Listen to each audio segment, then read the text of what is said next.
عبد الرحمن بن خالد نے بیان کیا، ان سے ابن شہاب نے، ان سے امام زین العابدین علی بن حسین رضی اللہ عنہ نے کہ نبی کریم صلی اللہ علیہ وسلم کی پاک بیوی حضرت صفیہ رضی اللہ عنہا نے انہیں خبر دی۔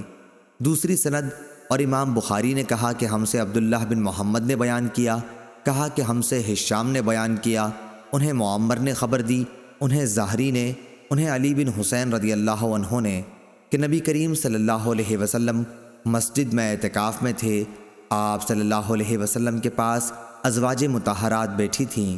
جب وہ چلنے لگیں تو آپ نے صفیہ بنت حی رضی اللہ عنہا سے فرمایا کہ جلدی نہ کر، میں تمہیں چھوڑنے چلتا ہوں۔ ان کا حجرہ دارالاسامہ میں تھا۔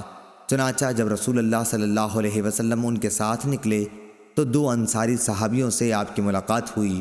ان دونوں حضرات نے نبی کریم صلی اللہ علیہ وسلم کو دیکھا اور جلدی سے آگے بڑھ جانا چاہا، لیکن آپ صلی اللہ علیہ وسلم نے فرمایا، ٹھہرو، ادھر سنو، یہ صفیہ بنت حی رضی اللہ عنہا ہیں جو میری بیوی ہیں۔